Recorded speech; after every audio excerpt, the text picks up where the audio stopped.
13ஆம் நூற்றாண்டுல தான் இது முருகன் ஆலயமாவே மாறுது. அதுக்கு முன்னாடி வரைக்கும் இது வந்து சிவன் ஆலயமாக தான் இருந்திருக்கிறது. சிவனோட மலை, அப்புறம் முருகப்பெருமானோட மலையாக இருக்கு. அப்ப சிவன் மலையை முருகன் வந்து ஆக்கிரமிச்சிட்டாரு. அடிவாரத்தில் இருக்கிற முருகன் கோயிலுக்கு போற பாதை வேற, தர்காவுக்கு போற பாதை வேற. திருப்பரங்குன்றத்துக்கு போற யாருமே அதிகபட்சம் மலைக்கு மேல போறதே கிடையாது. ஒருத்தர் என்ன கேட்பான், எதுக்குப்பா இந்நேரம் அங்க போய் சாப்பிட்டீங்க? அடுத்து இன்னொருத்தர், அவர் இன்னும் கொஞ்சம் இலகி வர்றாராம், பாய் சாப்பிட்டது கூட பரவாயில்ல, எதுக்கு பாய் போட்டோ போட்டீங்க? ஐயா நவாஸ்கரி அவர்களே என்ன சொல்றாங்கன்னா, நான் பிரியாணி சாப்பிடல. அப்ப அதுல என்ன தொக்கி நிக்குது? பிரியாணி சாப்பிடுறது அங்க போய் தப்புங்கிறத ஒரு வழியில இவங்க கிண்டல் பண்றவங்க மட்டும் இல்ல, அவரே ஒத்துக்கிட்ட மாதிரி தான் வருது. அது ஆக்சுவலா அவர் சொல்லக்கூடாது. இல்லப்பா, அவர் போய் சாப்பிட்டது தவறுன்னு சொல்றீங்களா, அவர் போனதே தவறுன்னு சொல்றீங்களா? அந்தமான்ல என்ன பண்ணாங்கன்னா, ஒரு ரொம்ப புகழ்மிக்க ஒரு தர்கா, இரவோட இரவா என்ன பண்ணிட்டாங்கன்னா ஒரு சிலையை கொண்டு வச்சுட்டாங்க. அது எங்களுக்கு தான் சொந்தம், உள்ள இருந்துச்சு ஏற்கனவே, அப்படியே அயோத்தி ஸ்டைல்ல. ஆமா, இரவோட இரவா அங்க என்ன நடந்துட்டு இருக்குன்னே கூட தெரியாது. வாங்க வாங்க வாங்க முருகன் கோயிலுக்கு போறேன்னு சொல்லி பஸ்ல ஏற்றி கூட்டு வந்து இங்க வந்து கலவரத்தை பண்ணி விட்டு பாரத் மாதா கி ஜெய்ன்னு சொல்ல விட்டு. இஸ்லாமியர்கள் என்ன தெரியுமா செய்வாங்க, அந்த சிம்மாசனத்துக்காக அண்ணன் தம்பியை வெட்டுவான், தம்பி அண்ணனை வெட்டுவான். ஹியூமன் பீயிங் உலகம் முழுக்க ஒண்ணுதான். நம்ம என்ன செய்வோம்னா, அப்படி சொல்லாதீங்க. இல்ல நான் சொல்லிக்கிறேன்.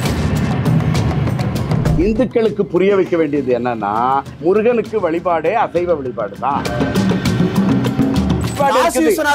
வழிபாடு செய்யக்கூடாதுன்னு இஸ்லாமியர் யாரும் கேட்கல. கட்டாயமா காசி விஸ்வநாதர் கோயில்ல சிவராத்திரி கொண்டாடக்கூடாதுன்னு இஸ்லாமியர் சொல்லல. கோயிலுக்கு தினமும் பக்தர்கள் செல்வதற்கு தடை இருக்கிறது. ஏன் தடை இருக்கு? ஏன் தடை இருக்கு?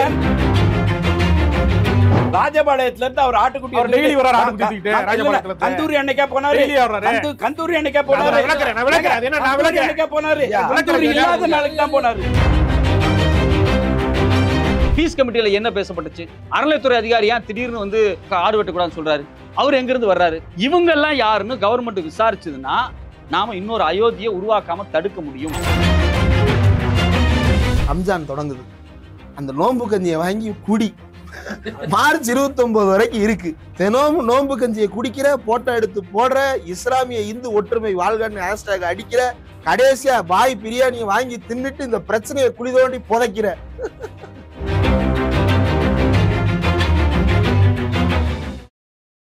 லெஃப்ட்லேண்ட் தமிழ் நேயர்களுக்கு வணக்கம். நான் மைனர். திருப்பரங்குன்றத்தில் ஒரு மிகப்பெரிய சர்ச்சை போயிட்டு இருக்கு. எல்லோரும் நீங்கள் பார்த்துருப்பீங்க. அந்த திருப்பரங்குன்ற மலை அப்படிங்கிறது திருப்பரங்குன்ற மலையா, அல்லது அது கந்தர் மலையா, அல்லது சிக்கந்தர் மலையா அப்படின்னு ஒரு விவாதம் போயிட்டுருக்கு. இதில் அந்த மலை வந்து கந்தர் மலை, அங்கே உள்ள தர்காவை ரீலொகேட் பண்ணணும் அப்படின்னு தமிழ் அறிஞர் எச்ராஜா அவர்கள் ஒரு மிகப்பெரிய ஒரு சமூக பேரறிஞர் தமிழ் பேரறிஞருங்களா? வெறும் பேரறிஞர். வெறும் பேரறிஞர் எச்ராஜா அவர்கள் ஒரு சமூக நல்லிணக்கத்தை ஏற்படுத்தும் வகையில் சமூகத்துக்கு ஒரு கோரிக்கையை வச்சிருக்கிறாரு. இதை ஒட்டி பலரும் பல கருத்துக்களை தெரிவிச்சுட்டு வராங்க. நம்மகிட்ட ஒரு 4 பேர் கருத்து இருக்கிறது நீங்கள் வந்திருக்காங்க. முதல்ல மூத்த பத்திரிகையாளர் திரு இந்திரகுமார் திருடி அவர்களை நம்முடைய அரங்கத்துக்கு வரவேற்கிறோம். வாங்க இந்திரகுமார். அடுத்ததாக இளைய பத்திரிகையாளர் அண்ணன் ராஜகம்பீரன் அவர்களை வரவேற்கிறோம். அடுத்ததாக வெறும் பத்திரிகையாளர் சத்யராஜ் அவர்களை வரவேற்கிறோம். அடுத்ததாக ஐயா சித்தர் மூங்கிலடியார் அவர்கள் நம்முடைய அரங்கத்திற்கு வருகை தந்திருக்கிறார். ஐயா வணக்கங்க. ஐயா, நீங்கள் உங்ககிட்டேருந்து இந்த கேள்வி ஆரம்பிக்கலாம்னு நினைக்கிறேன். முதல்ல அந்த மலைங்கிறது திருப்பரங்குன்ற மலையா, அல்லது அது கந்தர் மலையா, நம்ம பேரறிஞர் எச்ராஜா சொல்கிறது மாதிரி, அல்லது அது சிக்கந்தர் மலையா? இதுங்க, அதாவது ஆரம்பத்தில் துவக்கத்தில் அது முருகன் மலையாக தான் இருந்தது. அது எப்போன்னா, முருகனோட அறுபடை வீடுகளில் ஒன்றுங்கிறது எல்லாருக்கும் தெரியும். ஆனால் முருகன் திருமணம் முடிக்கிறதுக்கு முன்னாடியே அவர் வந்து சிவபெருமானை வணங்கிய தலம் அந்த அந்த மலை. அந்த காசி விஸ்வநாதர் திருக்கோயிலுக்கு வந்து முருகப்பெருமானை அவர் சிவபெருமானை வணங்கி இருக்கிறார். அப்போ அவர் அது அறுபடை வீடுகளுக்கு ஆகுறதுக்கு முன்னாடியே இல்லைருந்தே அது சிவனோட மலை, அப்புறம் முருகப்பெருமானோட மலையாகிறது. அப்ப சிவன் மலையை முருகன் வந்து ஆக்கிரமிச்சிட்டாரு. இல்லை, யாருமே எதையுமே ஆக்கிரமிக்கணுங்கிறது இல்லை. அது ஆக்கிரமிப்புங்கிற மாதிரி பார்க்காம சிவபெருமான் இருக்கிறாரு, சிவபெருமானை இவர் வந்து வழிபடுவார். அப்புறம் சுல்தான்கள் ஆட்சியில் அங்கே சிக்கந்தர் பாதுஷாவுக்கு ஒரு ஒரு ஒரு தர்கா உருவாகிறது. அது அவரோட சமாதாக இருக்கலாம். ஏன்னா சில பேர் சொல்கிறாங்க இளையான்குடி பக்கத்தில் தான் அவருக்கு சமாதி இருக்குதுலாம் சொல்கிறாங்க. ஏதோ ஒன்று அவர் கட்டியிருக்கணும், இல்லைன்னா அவரோட சமாதியாக இருக்கலாம். அப்போ 1300களில் அங்கே அதில் ஒரு ஒரு ஒரு தர்காவும் உருவாகிவிட்டது. இன்றைக்கு நிலைமையில் பார்க்கும்போது நம்ம எல்லாத்தையும் தான் பார்க்கணும். முருகப்பெருமான் வரலாறு வந்து லட்சக்கணக்கான வருடங்கள் ஆச்சுது. இது ஒரு 700 ஆண்டுகள்ங்கிறது லட்சம் ஆண்டுகளை பொறுத்தளவில் சின்னதாக இருக்கலாமே தவிர, மனித வரலாறு ஒரு மனிதனோட வாழ்க்கைன்னு பார்த்தீங்கன்னா அது ஒரு ஒரு ஒரு குறிப்பிட்ட அளவு இருக்குது. அப்போ அதையும் நம்ம ஒதுக்கி வச்சிட முடியாது. இது வரலாறு எல்லாருடைய மலையாகவும் இருக்கணும், இருக்க முடியும். ஏன்னா இந்து இஸ்லாம் ஒற்றுமைங்கிறது நீங்கள் பார்த்தீங்கன்னா அந்த கள்ளழகர் ஆற்றில் இறங்கும்போது கள்ளழகர் திரும்பி போகும்போது துல்கட்சி நாச்சியார் வீட்டுக்கு போயிட்டு அதுக்குள்ளேருந்து அங்கே திருப்பியும் அழகர் கோயிலுக்கு போகிறார். அழகர் கோயிலுக்கு போச்சுதுன்னா அம்மன் வந்து அவரை நேராக உள்ளே விடாது, நீ அந்த வீட்டுக்கு போயிட்டு வந்தியன்ட்டு 1 மாத காலம் வெளியே தங்க வச்சு அதுக்கு பிறகு தான் பெருமாள் உள்ளே போவார்.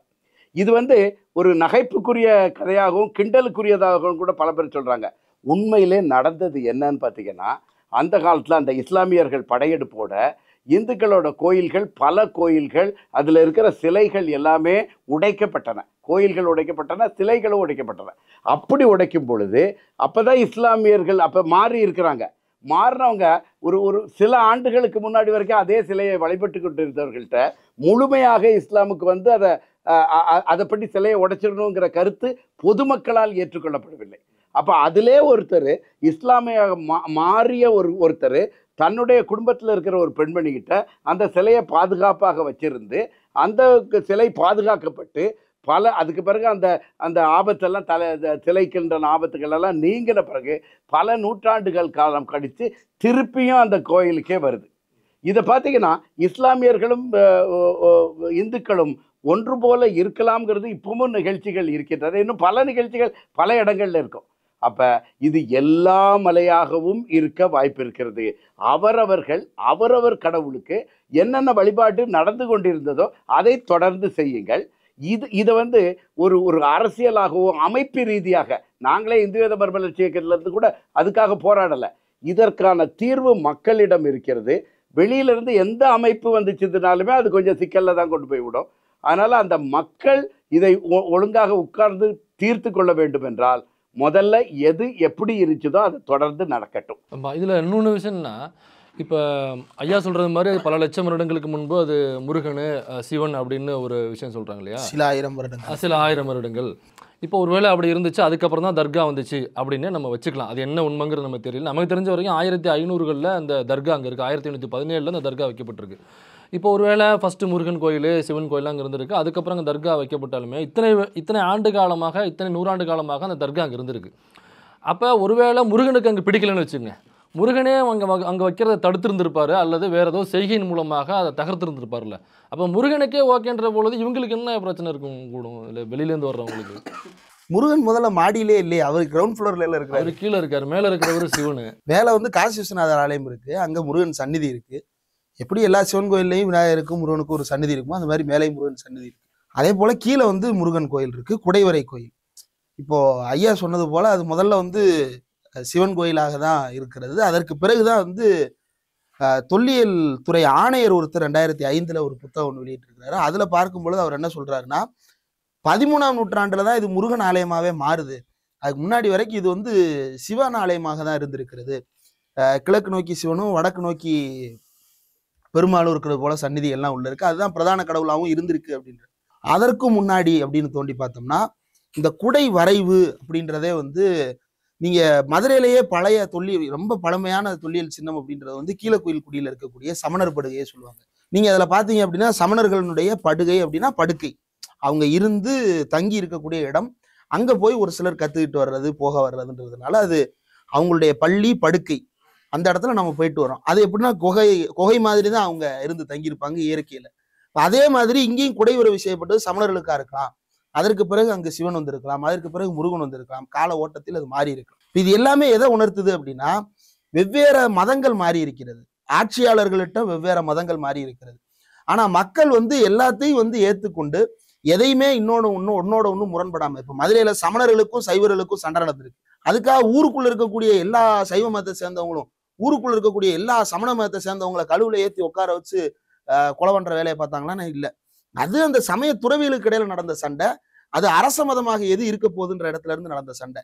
மக்கள் அந்த சண்டையை அப்படி பார்க்கல. ஓ 2 பேரும் சாமி, 2மே இருக்கு அப்படின்னு சொல்லி ஏத்துக்கிறதா தான் மதுரையினுடைய வழக்கமே இருந்திருக்கு. எல்லா மத சண்டையும் மதுரைக்குள்ள நடந்திருக்கு. மத சண்டை அப்படின்னா அரச மதமாக எது இருக்கிறது அப்படின்ற இடத்துல இருந்து வருகின்ற மோதலை தவிர மக்கள் மத்தியில அது சண்டையா மாறவே இல்லை அப்படின்றது ரொம்ப ஆச்சரியமான ஒரு வரலாற்று தகவல். காரணம், அந்த மலைக்கு மேல இருக்கக்கூடிய தர்காவில் போய் ஒன்றும் இல்லை, நம்மளே படங்கள்ல இந்த காஞ்சனா முனின்ற படங்கள்ல எல்லாம் பார்ப்போம். தர்காவுக்கு போய் மந்திரிச்சுட்டு வர்றது. இந்த அருந்ததின்னு ஒரு படம் பார்த்துருப்போம். அதுல பாத்தீங்க அப்படின்னா அதுல ஒரு பாய் இருப்பாரு, அவர் வந்து மந்திரிச்சுடுவாரு. மந்திரிக்கிற மட்டும் இல்ல, திண்ணீர் தான் கொடுப்பாங்க. உண்மையிலே தர்காவில் வந்து திண்ணீர் போடுற வழக்கம் இருக்கு, நம்ம கயிறு கட்டி விடுற வழக்கம் இருக்கு. அப்ப 2 மதங்களுமே ஒன்னோட ஒண்ணு, மதங்களாவே 2 ஒன்னோட ஒண்ணு சேர்ந்துருக்கு. நம்முடைய நாட்டார் வழிபாட்டியலினுடைய எச்சங்களா நம்ம தர்கா வழிபாட்டை பாக்குறோம். ஆமா, அதுல ஒரு 100 பேர் தர்காவுக்கு போறாங்கன்னாக்கா 50 பேர் இந்துக்கள் தான் போவாங்க. ஆமா, நம்ம எப்படி நம்முடைய நாட்டாருக்கு வந்து நம்ம வந்து ஆடு கோழி படைப்போமோ அதே மாதிரி நம்ம தர்காவுக்கு போயும் ஆடு கோழி படைக்கிறோம். அவங்களையும் நம்ம முன்னோர்களாகவும் மூதாதையர்களாகவும் தான் பாக்குறோம். இந்த சமத்துவம் வந்து அந்த மலை மேல வந்து ரொம்ப இயல்பாக இருக்கிறது. பிரச்சனை எங்க இருந்து வருது அப்படின்னா, இவனுக்கு எது எங்க இருக்குன்னே தெரியாது. காசி விஸ்வநாதர் கோயிலுக்கு போற பாதை வேற, அடிவாரத்துல இருக்கிற முருகன் கோயிலுக்கு போற பாதை வேற, தர்காவுக்கு போற பாதை வேற. திருப்பரங்குன்றத்துக்கு போற யாருமே அதிகபட்சம் மலைக்கு மேல போறதே கிடையாது. மலைக்கு மேல யாரு போவான்னா, பசங்க மதுரைக்குள்ள அட்டி போட்டு உட்கார்றதுக்கு இடம் வேணும், எங்கேயாவது போய் ஹேங் அவுட் ஸ்பாட் வேணும் அப்படின்னு நினைக்கிறவங்க அதிகமா மலைக்கு போறது. கோயிலுக்கு போறவனோட சும்மா போய் போட்டோ எடுக்க போறவங்க தான் அதிகம். அந்த அளவுல தான் அந்த மலை இருக்கிறது. இவனுக்கு அதை வச்சு ஒரு கலவரம் பண்ணணுன்ற நோக்கத்தோட உள்ள புகுந்திருக்கிறாங்க அப்படின்றதுதான் இப்ப இருக்கக்கூடிய பிரச்சனை. சாதாரணமா சொல்றாங்க, இப்ப இந்த பிரச்சனை எங்க இருந்து ஆரம்பிக்குது? நவாஸ்கனி பிரியாணி சாப்பிட்டதுல இருந்து ஆரம்பிக்குது அப்படின்னு சங்கி சொல்றான். இல்ல, நவாஸ்கனி டிசம்பர் மாசம் மலைக்கே போலையே. டிசம்பர் மாசத்துல இருந்து இந்து முன்னணி நிர்வாகிகள் வந்து சமூக வலைதளத்துல எழுத ஆரம்பிச்சிட்டாங்க, மலையை மீட்க போறோம், புனிதத்தை காப்பாற்ற போறோம்னு. அப்ப நவாஸ்கனியை இவங்க வந்து ஒரு பகடைக்காயா மாத்துறாங்க. அதை திரும்ப திரும்ப இவங்க ஏன் டிபேட்ல சொல்றாங்கன்னா, நம்ம ஆட்களே ஒரு கட்டத்துல, ஏன்பா அங்கதான் இவ்வளவு பிரச்சனை போகுது, நீங்க ஏன்பா அங்க போய் பிரியாணியை சாப்பிட்டு அதை போட்டோ வேற ஏன்பா எடுத்து போறீங்க? அதுவும் இப்ப பழகருப்பையா வேற ஒரு பேட்டில சொல்லியிருந்தாரு, அவங்கதான் பிரச்சனை பண்றாங்கன்னு தெரியுதுல. அது என்ன பாய், நீங்களாவது கொஞ்சம் ஒதுங்கி போலாம்ல பாய். ஆமா, ரவுடி தான் கத்திய காட்டுறான், எதுக்கு நீங்க ஹேண்ட்பேக்க கையில வச்சுட்டு கொடுத்துருக்கலாம்ல, கொடுத்துருக்கலாம்ல அப்படின்ற மாதிரி. திருடனை பிடிக்கணுமா வேணாமா, நல்லிணக்கத்துக்கு விரோதமானவர்களை வந்து நம்ம வந்து தடுக்கணுமா வேணாமாங்கிறதுல வந்தா மிரட்டுறான்ல கத்திய காட்டி கொடுத்துட்டு போக வேண்டியனப்பா. செயினை ஏப்பா கழுத்துல போட்டுட்டு இருக்க? இது வந்து வெறுமன நவாஸ்கனி பாய்க்கு விடப்பட்ட மிரட்டல் அல்ல. இது சமூகத்துல ரொம்ப சாதாரணமா கறி சாப்பிட்டு சாதாரணமா உன்னோட ஒன்னா வாழ்ந்துகிட்டு இருக்கக்கூடிய சக இஸ்லாமியர்களுக்கு நடக்கிற பிரச்சனை. இதுல ஒரு விஷயம் என்னன்னாக்கா, அவங்க இதுக்கு குற்றம் சாட்ட வர்றது என்னன்னாக்கா, அங்க தர்கா இருக்கு, இங்க பக்கத்துல கோவில் இருக்கு, அங்க வந்து ஆடு பலியிடுறாங்க, அங்க வந்து பிரியாணி சாப்பிட்றாங்க அப்படிங்கிறது தான் அவங்க வைக்கிற குற்றச்சாட்டு. அப்போ குற்றச்சாட்டா எங்க வருதுனாக்கா, அங்க வந்து மரக்கறி சாப்பிட்றாங்க, மாமிசம் சாப்பிட்றாங்க வச்சு, அதனால எங்க கடவுளுக்கு அது ஒத்துக்காது, மாமிசம் எப்படி நீங்க சாப்பிட முடியும் அப்படிங்கிறதா தர்காவை ரீலோகேட் பண்றதுக்கான காரணமா தான் சொல்றாங்க. இவங்க வந்து எல்லாரும் சொல்றது வந்து திருமுருகாற்று படையை தான் திரும்ப திரும்ப மேற்கோள் காட்டி பேசுறாங்க.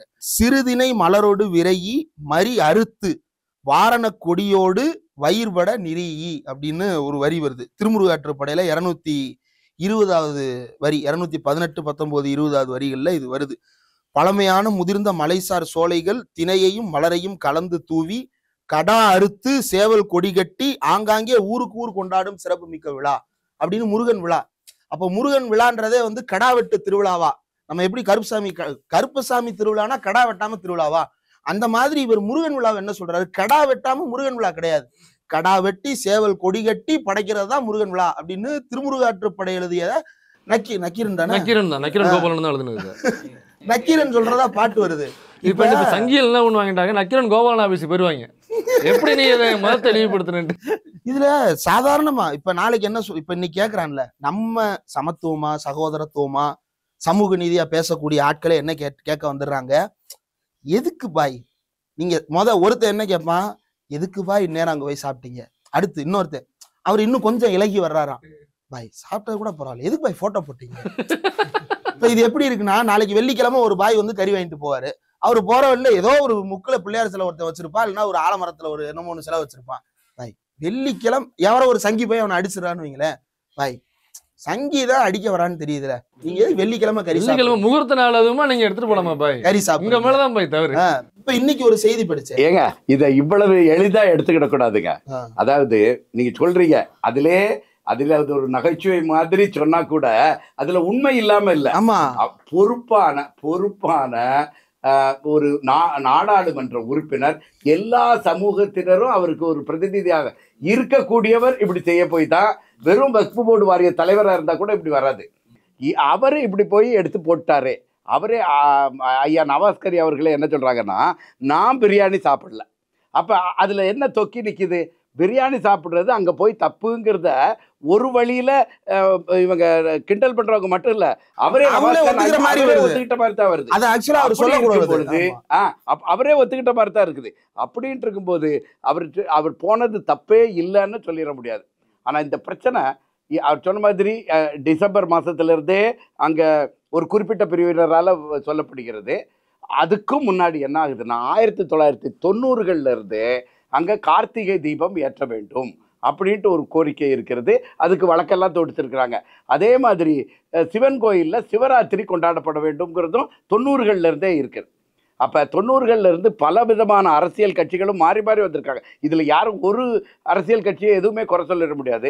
பொதுவா என்ன நினைக்கிறாங்க, மதத்துல ஒரு பிரச்சனைனாலே அதை அப்படியே வச்சிருவோம். அதில் இப்படின்னு சொல்ல வேண்டாம் அப்படின்னு சொல்ல வேண்டான்ட்டு அப்படியே வைக்கும் பொழுது என்ன ஆகுது, அது கூட கூட கூட கூட கூட கூட அழுத்தம் கொடுக்கப்பட்டு எல்லாரும் ஒரு ஃப்ரஸ்ட்ரேட்டட் நிலைமைக்கு வந்துடுறாங்க. அப்படி வரும் பொழுது ஏதாவது ஒரு சின்ன நிகழ்ச்சி அது அப்படியே ஒரு ட்ரிகரிங் பாயிண்ட் மாதிரி அதை தூண்டி விட்டு விடுகிறது. இல்லப்பா அவர் போய் சாப்பிட்டது தவறுன்னு சொல்றீங்களா, அவர் போனதே தவறுன்னு சொல்றீங்களா? அதாவது போனதே தவறுன்னு சொல்றேன். ஏன் சொல்றேன்னா, ஒரு நாடாளுமன்ற உறுப்பினருக்கு அதை போய் ஆய்வு பண்றதுக்கு தான் போறேங்கிறார். எதை ஆய்வு பண்ண போறாரு? நம்ம இதுல இருந்து நம்ம ராஜபாளையத்திலிருந்து ஒரு இஸ்லாமியர் ஆடு மேலே கொண்டு போறாரு.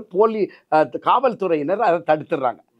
இந்த நிகழ்ச்சிக்கு பிறகுதான் அவரு ஆய்வு பண்ண போறாரு. இந்த நிகழ்ச்சிக்கு ஆய்வு பண்ணணும்னா எங்க ஆய்வு பண்ணணும்? காவல்துறை எந்த காவல்துறை அதை தடுத்துச்சதோ அங்க ஆய்வு பண்ணணும். இல்ல அவர்களுக்குடைய மேல் அலுவலர்கள்ட்ட ஆய்வு பண்ணணும். இல்லைன்னா அரசாங்கத்துல காவல்துறை உள்துறையில கேட்கணும். இல்ல வேற ஏதாவது துறை, நீங்க இது தடுக்க போறீங்களா, பலி கொடுக்கறத தடுக்க போறீங்களா, அந்த கந்தூரி விழாவே தடுக்க போறீங்களா, இதெல்லாம் உண்மையாங்கிட்டு இங்க அரசு அலுவலகங்கள்ல ஆய்வு பண்ணணும். மூடி இருக்கிற தற்கால போய் ஆய்வு பண்ணணுங்கிறது ஒண்ணுமே இதுல ஆய்வு பண்றது ஒண்ணுமே இல்லையா? இல்ல ஒரு கருத்து இருக்குது.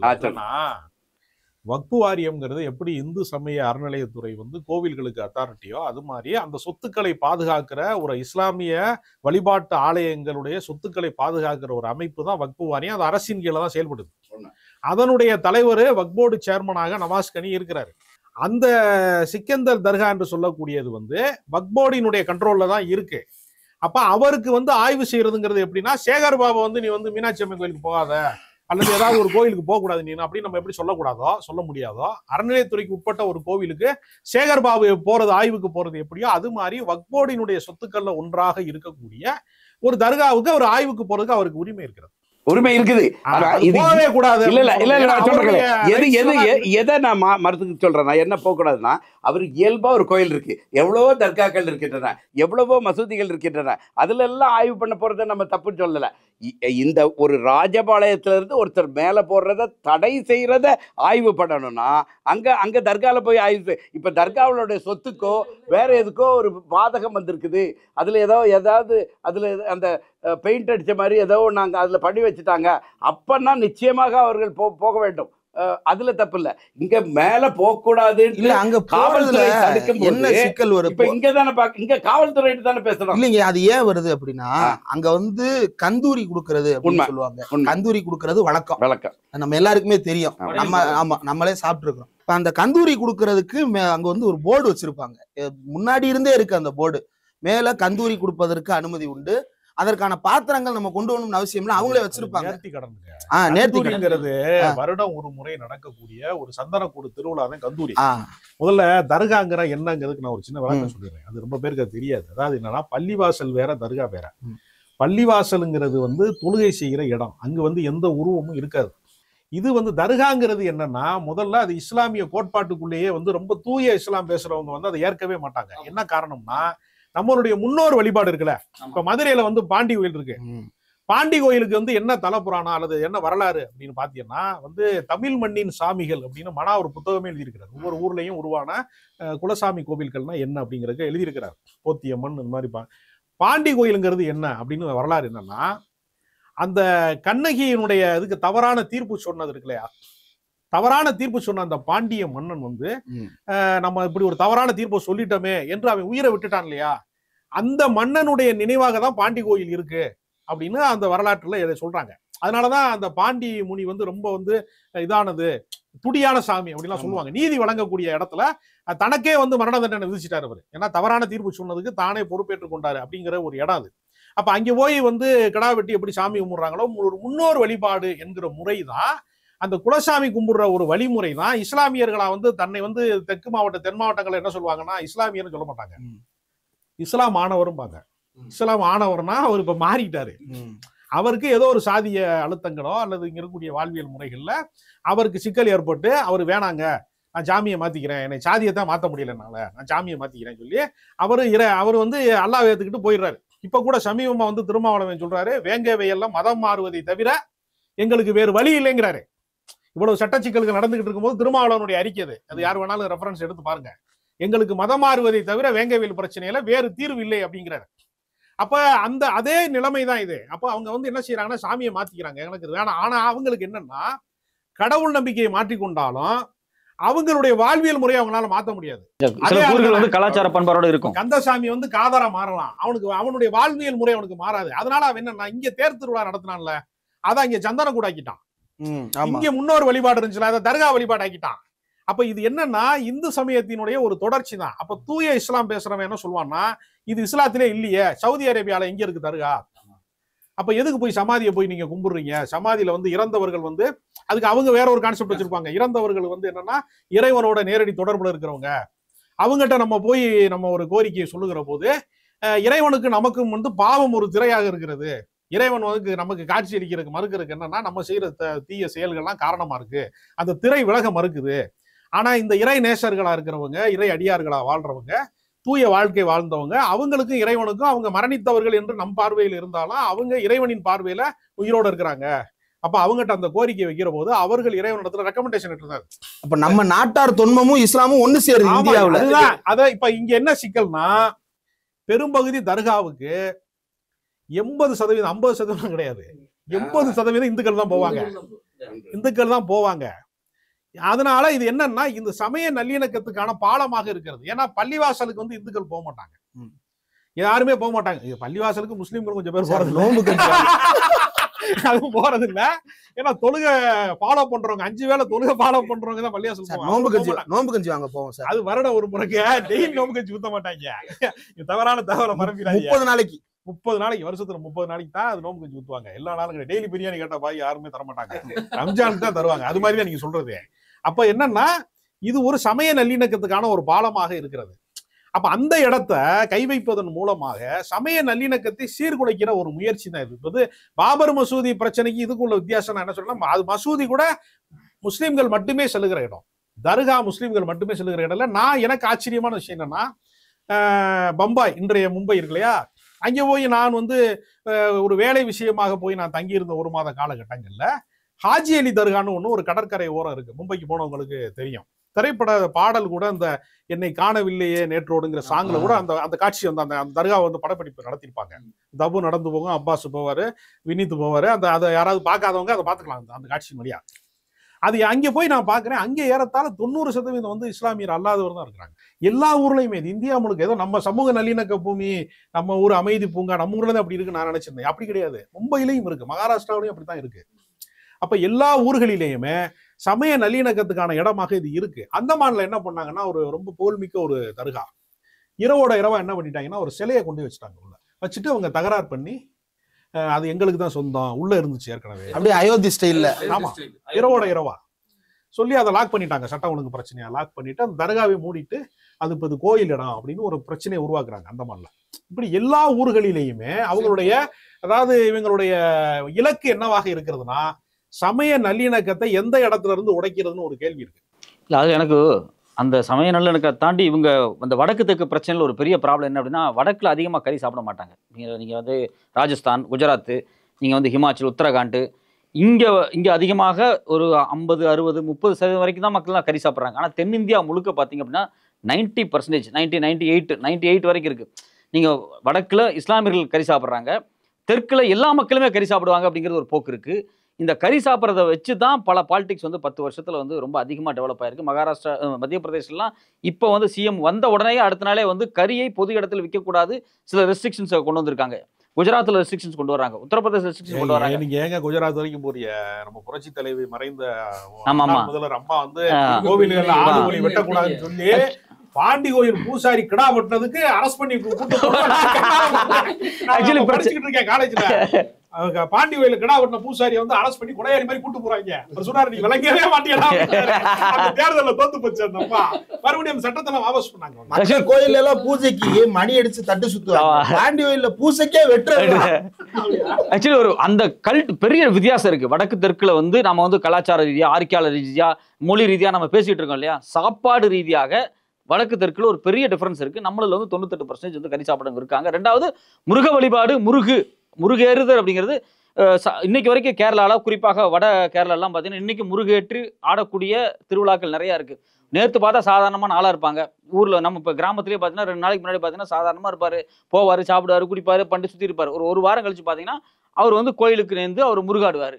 இப்போ நீங்கள் இந்த கல்ச்சர் இருக்குது வடக்கு மாதிரி கறியை வெட்டி அதில் வந்து தீயில போட்டு பொருட்களை தீயில போட்டு வேற மாதிரியான கல்ச்சர் கிடையாது. நம்மளதில் வந்து இன்னைக்கு சாப்பிடுவான், நாளைக்கு சாமி ஆடுவான், அடுத்த நாள் பார்த்தீங்கன்னா ஒரு வாரம் கழிச்சு திருப்பி ரிலாக்ஸாக இருப்பான். ஆக்சுவலி கடவுளை தனக்குள் இருந்து எடுத்துக்கொள்வது, கடவுள் எனக்குள் இருக்கிறாருன்னு சொல்றது ஒரு இன்னொரு சவுத்துல இருக்குதா. அதாவது என்னன்னா, நீங்க கடல் மார்க்கமா, அதாவது எந்தெந்த ஊர்லாம் கடலோர கிராமமா இருக்கும், நீங்க நாங்க வந்து இந்த தூத்துக்குடி மாவட்டம் திருச்செந்தூர் பக்கத்துல மணப்பாடுன்னு ஒரு கிராமம் இருக்கு.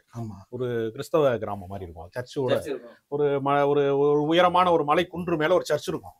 அங்க பாத்தீங்கன்னா வீரமா முனிவருக்கு அங்க சமாதி இருக்கு. நாங்க அங்கேதான் அந்த நீர்ப்பறவை படப்பிடிப்பு அங்கேதான் நடத்தணும். அந்த ஊர்ல தான் நடத்துறோம். மணப்பாடுங்கிற ஊர்ல 2 மாசம் தங்கி இருந்தோம். அந்த டைம்ல வந்து நான் போனப்ப பாக்குறோம், எல்லா இடங்கள்லயும் கடலோர கிராமங்கள்ல மட்டும்தான் இந்த கிறிஸ்தவம் இருக்கும். அதே மாதிரிதான் வந்து இஸ்லாம் நுழைந்த இடம் எதுன்னு பாத்தீங்கன்னா கடலோர கிராமங்களா தான் இருக்கும். இப்போ உதாரணத்துக்கு கீழக்கரை, ஏர்வாடி, இதெல்லாம் கடலோர கிராமம். நாகூர் பாருங்க, கடலோர ஊர். அன்றைக்கு அது கிராமம், இன்னைக்கு ஒரு நகராட்சி மாதிரி இருந்திருக்கும், நாகப்பட்டினமா இருக்கும். இப்ப எல்லா ஊர்லயுமே பாத்தீங்கன்னா அப்ப வந்து இது என்னன்னா, படையெடுப்பின் வழியாகலாம் வந்து மதம் வந்து சேரல. வணிகத்தின் வழியாக, கடல் வாணிபத்தின் வழியாக, சூஃபிகள் வழியாக தான் உள்ள வருது. சூஃபிகள் யாரு அப்படின்னா, எப்படி நம்ம இந்து மதத்துல வந்து நம்ம இப்ப சொல்றோமோ சித்தர்களுடைய மரபு இருக்குல்ல, அவங்க இறை நம்பிக்கையாளர்களாக இருப்பாங்க. ஆனா அதுல நடக்கக்கூடிய அநீதிகளை ஒப்புக்கொள்ள மாட்டாங்க, கடுமையா எதிர்ப்பாங்க. சாதி வேற்றுமைகளை ஒப்புக்கொள்ள மாட்டாங்க. கடவுள் நம்பிக்கைக்கு சாதி வந்து எதிரானதுன்னு சொல்லுவாங்க. அதான் சித்தர் மரபு. சித்தர் மரபுங்கிறது உள்ளுக்குள்ளே இருந்துகிட்டு கலகம் பண்ற ஒரு மரபு. இந்த சூஃபிகள் வந்து என்ன செய்யறாங்க, கடலோர கிராமங்கள்ல இருந்து வைத்தியம் பார்க்கறது, இந்த மக்களுக்கு நன்மை செய்யறது, அதுதான் இவங்க வந்த நோக்கம் வேற. அந்த காலத்துல திரும்பி போறதுக்கு ஃபிளைட்டு கிடையாது, கப்பல் கிடையாது. அதனால இங்க தங்கி வாழ்ந்து இங்கே மறைந்து அவங்க சமாதி தான் தர்காவாகுது. தர்காவோட வரலாறுக்காக தான் சொல்றேன். முகலாயர்கள் வந்தது வேற. அவன் வந்து நாடு பிடிக்க வந்தவன். அவன் வந்து போர் முறையில வந்தவன். அவன் வந்து எதை வேண்டுமானாலும் வரம்பு மீறி இருக்க முடியும். சூஃபிகளுக்கு அதுக்கு சம்பந்தம் கிடையாது. இல்ல அவங்க வரலன்னா இங்க இஸ்லாமே இருந்திருக்காதுன்னு சொல்றாங்க. அது ஒரு அது ஒரு கற்பிதம். எல்லாரும் அப்படி நம்பப்படுகிறது. முகலாயர்கள் வருவதற்கு முன்பு இந்தியா 528 சமஸ்தானமா இருந்தது. அவன் வந்தவனதான் இது ஒரு நாடாவே மாறுது. அதுக்கு முன்னாடி இந்தியாவே கிடையாது. அப்புறம் பிரிட்டிஷ்காரன் வந்து தண்டவாளம் போட்டு, தாலுகா ஆஃபீஸ் போட்டு, கோர்ட் வச்சு, போலீஸ்காரன் எல்லாம் கொண்டு வந்து, அரட் ஹவுசர் போலீஸ் எல்லாம் கொண்டு வந்து போட்டு இதை வந்து நிர்வாகமா மாத்துறான். அப்ப ஒரு 800 ஆண்டு காலம் முகலாயர்களுடைய அந்த ஆட்சியும் 200 ஆண்டு காலம் வந்து பிரிட்டிஷ்காரன் ஆட்சி. இந்த 1000 ஆண்டு காலத்துலதான் இந்த இந்தியாவே வந்திருக்கு. பாரத மாதா உருவானதே இப்படித்தான். இந்த 1000 ஆண்டு காலம் தான் பாரத மாதா உருவானது. அதுக்கு முன்னாடி அப்படி ஒண்ணு கிடையாது. என்ன செய்வேன், இந்த பக்கம் சிவகங்கையில ஒரு ராஜா இருப்பான், அவன் போய் ராமநாதபுரம் ராஜா போய் அடிப்பான். ராமநாதபுரம் ராஜா கிளம்பி போய் மதுரைக்காரன் அடிப்பான். 30 கிலோமீட்டர். அதாவது புறநானூறு அப்படின்னு சொல்லி ரொம்ப புலங்காயுதமா ஒண்ணு பெருமிதமா சொல்லலாம் தெரியுமா. தமிழனுடைய ரத்தம்டா, வீரம்டா அப்படிலாம் பேசுறாங்க இல்ல, அது உண்மையிலேயே ரொம்ப கேவலமானது. அது என்ன நடக்கும்னா, இது மதுரைக்காரன் பூரா சேர்ந்து போய் கோயம்புத்தூர்காரன் அடிச்சிருக்காங்க. அதாவது பாண்டியர்கள் போய் சேரர்கள் அட்டாக் பண்றது. அப்புறம் தஞ்சாவூர்காரன் பூரா சேர்ந்து மதுரைக்காரன் அடிச்சிருக்காங்க. கேங்குவார் நடத்திருக்காங்க. சிந்தப்பட்டது தமிழர் ரத்தம் இல்லைங்க. அது அப்படி பார்க்கக்கூடாது. நான் சொல்றேன் ஏன் புறநானூற்றை தூக்கி பிடிக்கிறோம்னா, வெறும் போர் மட்டும் இல்ல, அந்த போர்ல எப்படி ஒரு அறம் காக்கப்பட்டது அதுதான் முக்கியம்.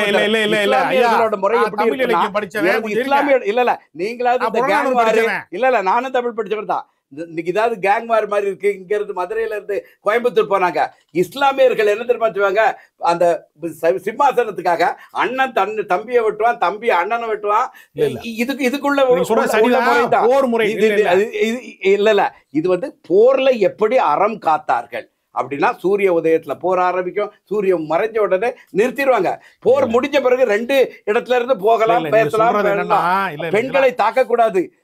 இதெல்லாம் பின்பற்றுறதுனால தான் அந்த போர்ல கூட இவ்வளவு அறத்தை காப்பாற்றுகிறார்களேங்கிறதுனால தான் புறநானூறு தூக்கி வைக்கப்படுகிறது.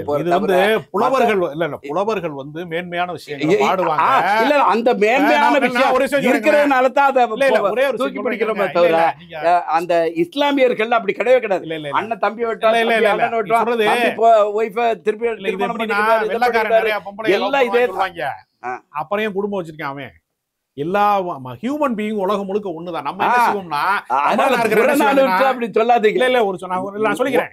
அது இப்ப என்ன செய்வான்னா, தமிழனா இருக்கிற பூரா என்ன செய்வான்னா, கேரளாக்காரன் பூராமே மோசமானவங்க அப்படின்னு சொல்லுவான், சேட்டுகள் மோசமான. இது வந்து உளவியலாகவே என்னன்னா, ஒரு குரூப்பா வந்து நம்ம வந்து நமக்கு மாற்று சிந்தனை இருக்கிறவன், மாற்று கருத்து உடையவன் தப்பானவனா இருப்பானுங்கிறது உளவியல் ஒரு பொது புத்தியில உள்ளது. ஆனா தமிழர்களோட பறவை யாவரும் கேள்வி 2000 வருஷத்துக்கு முன்னாடி செயல்படுத்தினது. அதனால தமிழர்கள் அப்படி சொல்லாதீங்க. உலகம் முழுவதும் உளவியல் அப்படி இருந்துச்சு சொல்லுங்க. ஆனா தமிழர்களோட 2000 வருஷத்துக்கு முன்னாடி பிறன்மனை நோக்கா பேராண்மை அப்படின்னு ஒண்ணு எழுதியிருக்காரு திருவள்ளுவர். நான் அடுத்த முன்னாடி ஆட்டையை போடாதுன்னு எழுதுறாரு. அப்படின்னா ஆட்டையை போட்டுருக்காங்க. அவர் தமிழர்கள் வந்து ரொம்ப கற்பொழுக்க அப்படி கிடையாது. மனிதன் தவறு செய்வான், தமிழனும் தவறு செய்வான், மலையாளியும் தவறு செய்வான், இங்க இருக்கிறவன் கன்னடத்திலும் தவறு செய்வான். இதுல தவறு செய்யறவன்ல இப்ப நீங்க சிறைச்சாலைக்கு போனீங்கன்னா ஒரு குறிப்பிட்ட மதத்துக்காரன் மட்டும்தான் கொலை செஞ்சிருக்கான் அப்படி சொல்லவே முடியாது. கோட்ஸே கொலை செஞ்சிருக்கான், பார்ப்பனர்கள் வந்து கொலை செய்ய மாட்டான்னு சொல்ல முடியாது. அப்ப எல்லா இடத்துலயுமே குற்றவாளிகள்ங்கிறவன் எல்லா சமூகத்திலயுமே இருக்கிறான். அதை வந்து நம்ம வசதிக்காக என்ன பண்றோம், நம்ம தமிழனா பிறந்துட்டோம்ல, நம்ம ஆளுகள்லாம் அப்படி கிடையாது அப்படின்னு நம்ம சொல்லுவோம். கல்லுண்ணாமை அப்படின்னு எழுதுறாருன்னா என்ன அர்த்தம், கல்லு குடிச்சுட்டே இருந்திருக்காங்க அர்த்தம், கல்லு குடிச்சிருக்காங்க அவ்வளவுதான் அர்த்தம். அப்ப மனிதன் வந்து எல்லா காலத்திலும் தவறு செய்யக்கூடியவனா இருந்திருக்கிறான். மேன்மைகளை வந்து புலவர்கள் பாடுவாங்க, இப்படி இருந்திருக்க கூடாது அப்படின்னு பாடுவாங்களே தவிர, அதாவதுங்க தவறுங்கிறது எல்லா சமுதாயத்தை நடக்கிறதுங்கிறது உண்மைதான். ஆனா பெரும்பான்மையினர்கள் எப்படி இருந்தார்கள், எப்படி ஒரு வாழ்க்கையை நடத்தினார் அப்படி இல்ல, அப்படி அதை சொல்லக்கூடியதுதான் நம்மளது போர் அறங்கள். எந்த மாதிரி பண்ணணும், எப்படி ஒரு தண்டையை தோக்கணும்னா ஒரு ஆணிரை கவர்தலை எப்படி பண்ணணும், பெண்களுக்கோ வயதானவர்களுக்கோ துன்பம் விளைவிக்க கூடாது, இதெல்லாம் முழுக்க முழுக்க பின்பற்றினவங்க. அதுக்கெல்லாம் ஆதாரம் கிடையாது. ஏங்க நீங்க ஒரு இலக்கியத்தை தானே ஆதாரங்கிறிய. ஆமா, இலக்கியத்துல வந்து இப்ப என் கவிதையை பூரா இவர் படிச்சு வச்சிருக்காரு, அதையெல்லாம் ஆதாரமா வச்சு என்ன ஒரு கேரக்டர் சொல்றாரு. இது வந்து கவிதை வந்து நீங்க இப்ப தற்காலத்தில் உள்ளது வரலாறு. சொல்லாராய்ச்சி கல்லாராய்ச்சி 2 ஆராய்ச்சியுமே பண்ணல. நம்ம ரொம்ப விலகி போறோம். இருங்க ஒரு நிமிஷம். தமிழர் வரலாறு அல்லது வந்து புறநானூறு வீரம் மிக்கதுதான். புறநானூறு வந்து அதுல அறம் மிக்கதாக இருந்திருக்கலாம். அந்த அன்றைய காலகட்டத்து போர்களில் அது மேம்பட்ட போராக இருந்திருக்கலாம். எல்லாம் ஓகே. இப்ப நம்ம வந்து இன்றைய ஒழுக்க நிலையிலிருந்து நாம கடந்த காலத்தை அணுகும் பொழுது எல்லா இடத்துலயுமே சிக்கல் வரும். அதுல வந்து இந்துக்கும் இஸ்லாமுக்கும் விளக்கு அல்ல, இந்துக்கு கிறிஸ்தவருக்கும் விளக்கு அல்ல. எல்லாத்துக்குள்ளேயும் அந்த சகோதர சண்டைகள் இருந்திருக்கிறது எல்லாத்துலயும். ஆனா இப்ப இஸ்லாத்துல வந்து ஒருத்தனை வந்து கீழ் சாதி அப்படின்னு கோயிலை விட்டு வெளியே நிப்பாட்டல. இஸ்லாத்துல வந்து ஒருத்தனை கீழ் சாதி அப்படின்னு சொல்லிட்டு அப்படியெல்லாம் சொல்லாதீங்க.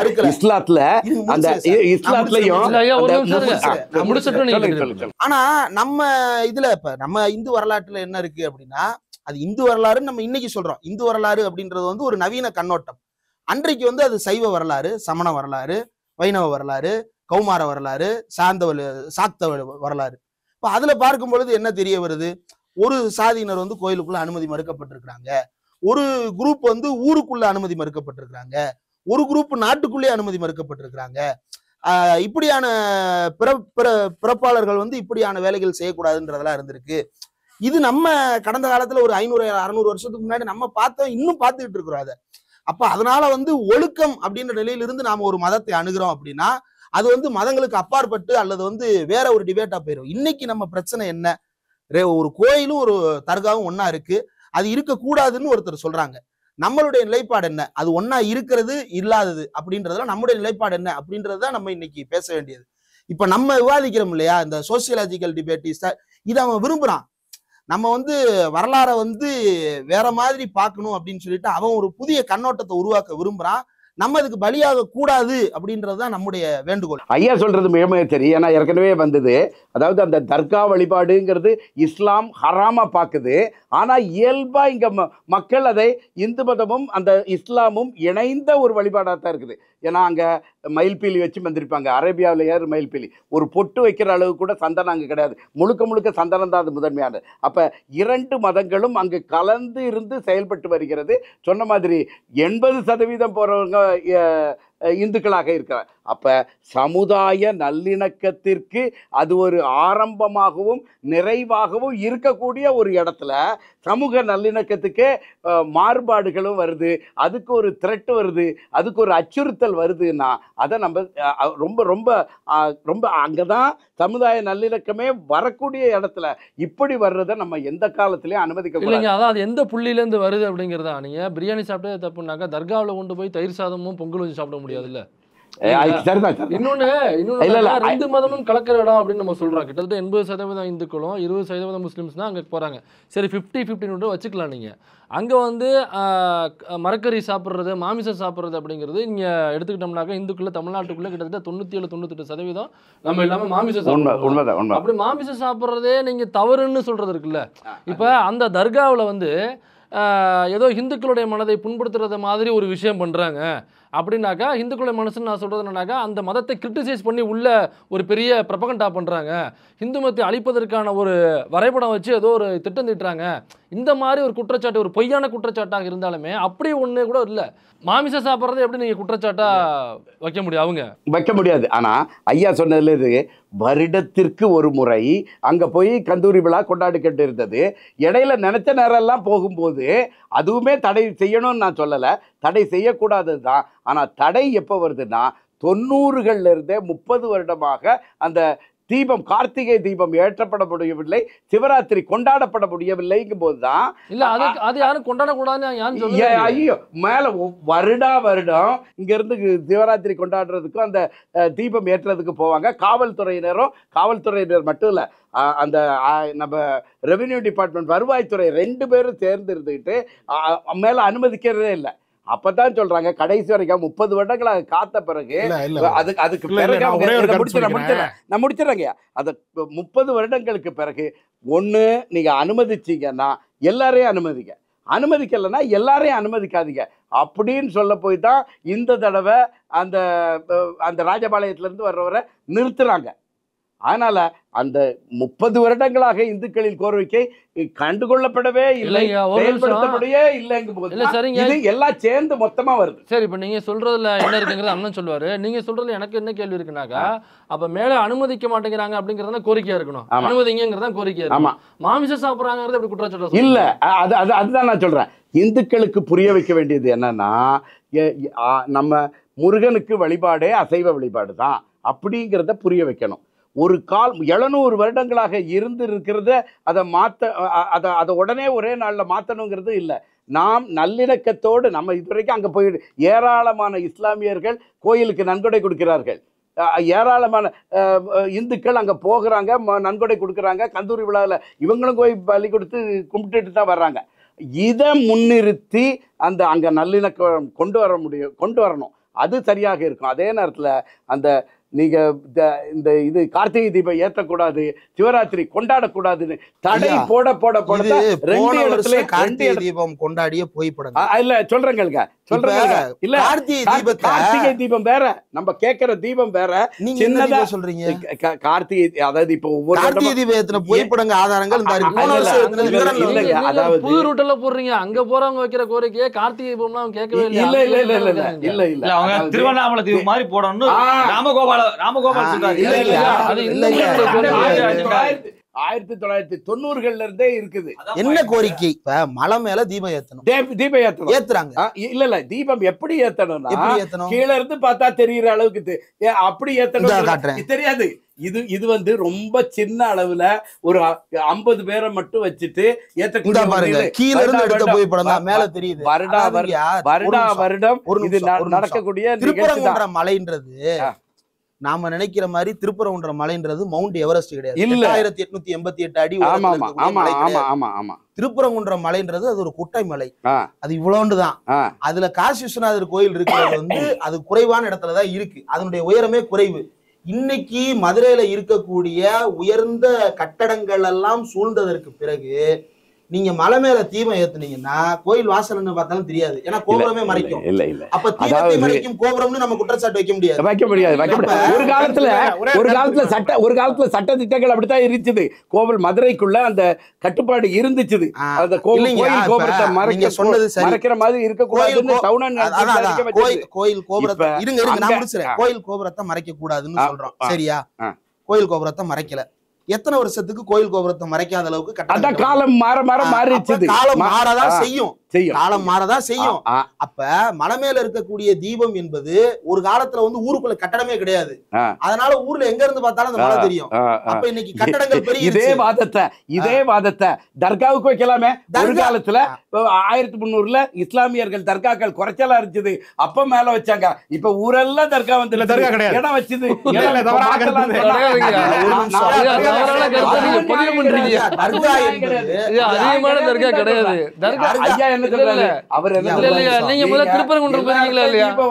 திருப்பரங்குன்றம் போயிருக்கீங்களா இல்லையா? நான் போயிருக்கிறேங்க. எத்தனை தடவை போயிருக்கீங்க? ஏங்க எனக்கு சொந்த ஊர் வந்து திருநெல்வேலி தான். இல்ல இருக்கட்டுங்க, மதுரையில இருந்துகிட்ட திருப்பரங்குன்றம் இருப்பாங்க. அதெல்லாம் சரி. நீங்க எத்தனை தடவை திருப்பரங்குன்றம் போயிருக்கீங்க? நாங்க ஒரு 60-70 தடவை போயிருப்பேன். 60 தடவை மேல போயிருக்கீங்களா? ஆமா, மேல நான் போனது கிடையாது. என்னால இந்த இதுல போக முடியாது. வீல் சேர்ல தான் போனோம். பொன்னேரியில ஒரு தர்கா இருக்கு. ஏஆர் ரஹ்மான் அடிக்கடி அங்கே போவார். அந்த ஒரு தர்கா ஒன்று இருக்கு. நான் இங்கே போயிருக்கேன். பொன்னேரி தர்காவில் பார்த்தீங்கன்னா கார்த்திகை தீபம் எப்படி ஏற்றுவாங்களோ அதே மாதிரி தீபம் ஏற்றுகிற ஒரு திருவிழா மாதிரி ஒன்று நடந்துச்சு. தர்காவில், கோயிலில் கிடையாது, தர்காவில் நடந்துச்சு. அங்கே இருக்கக்கூடிய அந்த தர்காவை வழிநடத்தக்கூடிய ஒரு சொன்னார், காதிரியான்னு சொல்லக்கூடியவர் சொன்னார், இறைவன் வந்து ஒளிமயமானவன். இப்போ இந்த அருட்பெருஞ்சோதியில சொல்றாங்கல்ல வல்லாளர், அது மாதிரி அவர் சொல்றார் இறைவன் வந்து ஒளிமயமானவன் அப்படின்னு இஸ்லாம் சொல்லுது. 100னா ஒளி, நூறுல்லான்னு பேர் இருக்கிறாங்கல்ல, நூறுல்லா கான்லாம் பேர் வைப்பாங்கல்ல. அப்ப அல்லாஹ் வந்து ஒளிமயமான, 100னா ஒளி, அல்லாஹ்னா இறைவன், இறைவன் ஒளிமயமானவன் அப்படிங்கிறதுனால இந்துக்கள் தான் தீபம் ஏற்றணும்னு கிடையாது, நாமும் தீபம் ஏற்றலாம் என்பதற்கான ஒரு சமய நல்லிணக்க குறியீடாக நம்ம இந்த தீப திருவிழா கொண்டாடுறோம்னு சொன்னாங்க. நான் அந்த விழாவுக்கு போயிருக்கேன். இது எதுக்கு சொல்றேன்னா, தீபம் ஏத்தக்கூடாதுங்கிறதுலாம் அங்க யாருக்குமே அப்படி ஒரு பிரச்சனையே கிடையாது. 92ல இருந்து என்ன பிரச்சனைனா, அவங்க தர்கா வச்சிருக்காங்க. ஆமா, தர்காவுக்கும் கொடிமரம் உண்டு. ஆமா ஆமா, சரிட்டா.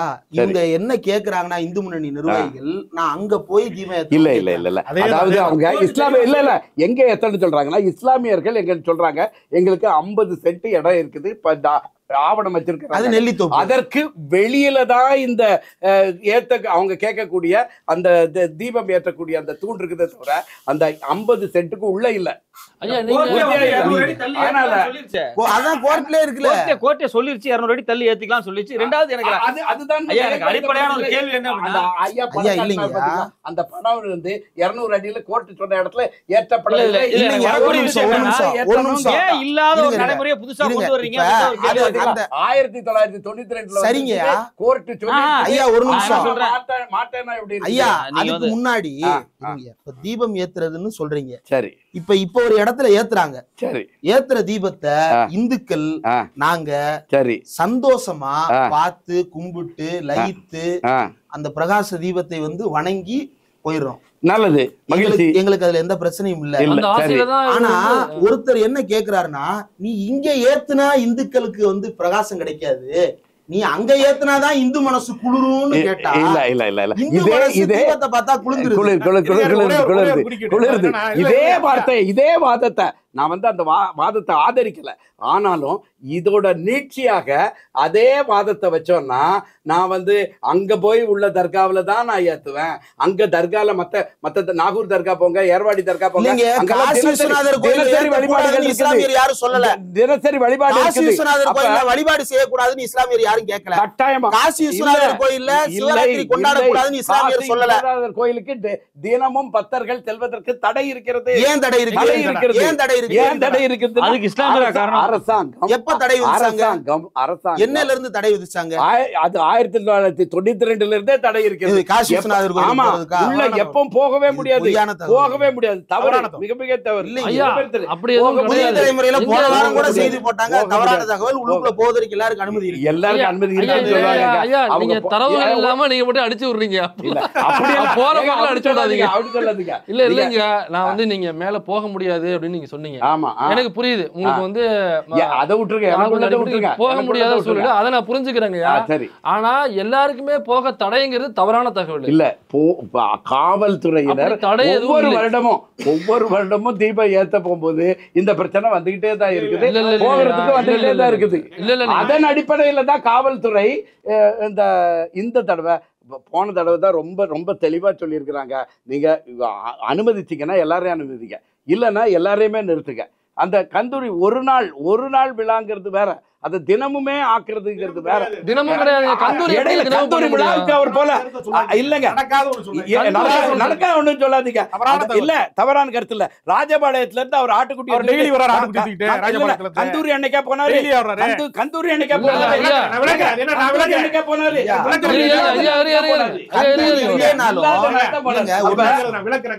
ஒரு நிமிஷம் இருங்க, என்ன தகவல் சொல்லிட்டாங்க? அவருக்கு ஆள் மனதுல எந்த விஷமத்தன்மமும் கிடையாது, எந்த தவறான கருத்து சொல்லணுங்கிற விருப்பமும் கிடையாது. ஆனா அவருக்கு தவறான தகவல்கள் ஊட்டப்பட்டிருக்கதா திரும்ப ஒப்பிக்கிறார் சில இடங்கள்ல. அதாவது என்னன்னா, இவர் சொல்றது என்னன்னா, ஏன் கந்தூரி நாள்ல போய் நீங்க கிடா வெட்டியே நீங்க வந்து சந்தன கூடு நடத்துறீங்க, ஓகே, நார்மலா எதுக்கு ஒருத்தன் போறாங்கிறது அவர் கேட்கிறாரு. அது உண்மை என்னன்னா, எப்படி அவங்க போய் நேர்த்தி கடன் ஒண்ணு உண்டு. சில பேர் திருமணம் ஆகி குழந்தை இருக்காது. எனக்கு தெரிஞ்சு வந்து என்னன்னா, இந்த கோவளம் தர்கால ஒருத்தருக்கு வந்து நீண்ட நாளா வந்து அவருக்கு ஆண் குழந்தை கிடையாது, பெண் குழந்தையா இருக்கு. ஒரு வசதியான ரொம்ப கோடீஸ்வரன் ஆறுமுகம்னு சொல்லி, ஆறுமுகம்னு ஒருத்தர் நமக்கு வேண்டப்பட்டவர், ஆறுமுக மாமான்னு எங்க குடும்பத்தினர்லாம் கூப்பிடுவாங்க. அவர் என்ன செய்யறாருன்னா, நீங்க வந்து கோவளம் தர்காவுக்கு போங்க, ஒரு நாள் இரவு போய் அங்கே தர்கால தங்குங்க, நீங்க அங்கே வந்து நேர்த்திக்கடை வச்சுக்கிட்டீங்கன்னா உங்க நினைச்சது நிறைவேறும், அங்கேயே தங்கலாம். ஆமா, தங்கலாம், யாரும் வேணாலும் தங்கலாம் அப்படின்னு சொல்றாங்க. அப்ப அவர் என்ன செய்யறாருன்னா, அந்த இடத்துக்கு பல பேர் தங்கி இருக்கிறாங்க. என்னையவே வந்து சீன ராமசாமி, இந்த ராம சுப்பிரமணியன் ஒரு கவிஞர் ஒருத்தர் இருக்காரு, இவங்கெல்லாம் சேர்ந்து தர்காவுக்கு வாரம் போறாங்க இருக்காங்க, நிறைய பேர் போவாங்க. அப்படித்தான் திலீப் குமார் அங்கே போனாரு, ரஹ்மான் ஆயிட்டாரு பின்னாடி. பல பேர் போவாங்க, எல்லாருமே போவாங்க. அது மாதிரி என்ன, கோவளம் தர்காவில் போய் அவர் தங்கி அவருடைய பிரார்த்தனை நிறைவேறும் போது அவருக்கு வந்து ஆண் குழந்தை வந்து அடுத்த அவருடைய மனைவிக்கு வந்து ஆண் குழந்தை பிறந்துருச்சு, அவருடைய நேர்த்தி கடன் நிறைவேறிடுச்சு. அப்ப அவர் என்ன செய்வார்னா, அங்கே போய் கிடா வெட்டி அங்க இருக்கிறவங்களுக்கு எல்லாம் பிரியாணி விருந்து, அவர் போய் ஆறுமுகம் போய் பிரியாணி எல்லாரும் கொடுக்குறாரு, விருந்து கொடுக்குறாரு, நேர்த்தி கடன் கொடுக்குறாருல. இது மாதிரி நேர்த்தி கடன் வந்து அவ்வப்போது நிகழும். நேர்த்தி கடன் டெய்லி நடக்காது, அது மலை உச்சியில இருக்கு. டெய்லி வந்து ஒவ்வொரு நாளும் போய் ஒரு ஆட்டை பிடிச்சிட்டு போக மாட்டாங்க, டெய்லி ஆட்டுக்குட்டியை பிடிச்சிட்டு போக முடியாது. கிலோ 1000 ரூபாய், ஒரு கிலோ 1000 ரூபாய்.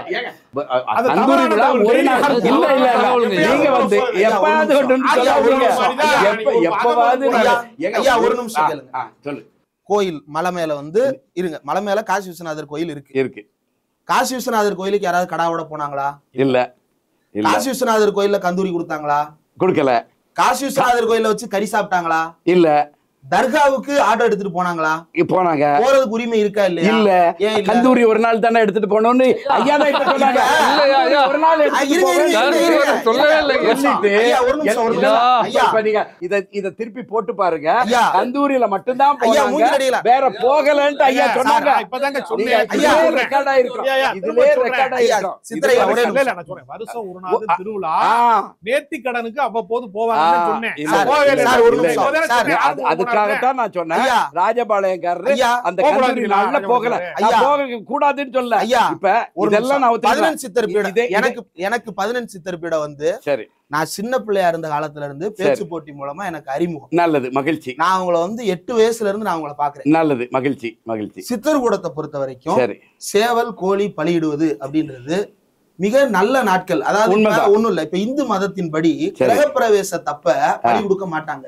சரி இல்லையா? சரி, பலி கொடுக்க மாட்டாங்க வீட்டுல. சரி, ஆனா நாம அன்னைக்கு கோழி இருக்கிறத ஆதரிக்கிறோமா இல்லையா?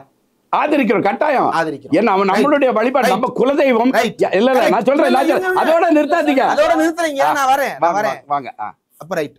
அப்ப வைதீகம் என்ன சொல்லுது? கிரகப்பிரவேசத்துக்கு பலி கொடுக்காதன்னு சொல்லுது.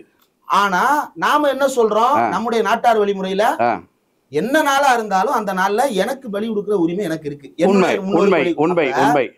அந்த தர்கா இருக்கு, தர்கா வந்து தர்காவுக்கு சொந்தமான இடம், அது கோயிலுக்கும் அதுக்கும் சம்பந்தம் இல்ல, உண்மைதான். அப்ப அந்த இடத்துல அவங்க யாரோ ஒருத்தர் போய் நேர்த்தி கடன் கொடுத்தா நமக்கு என்ன பிரச்சனை? இது நல்லா முடிச்சிட்டீங்களா? நல்லா கவனிச்சுடுங்க.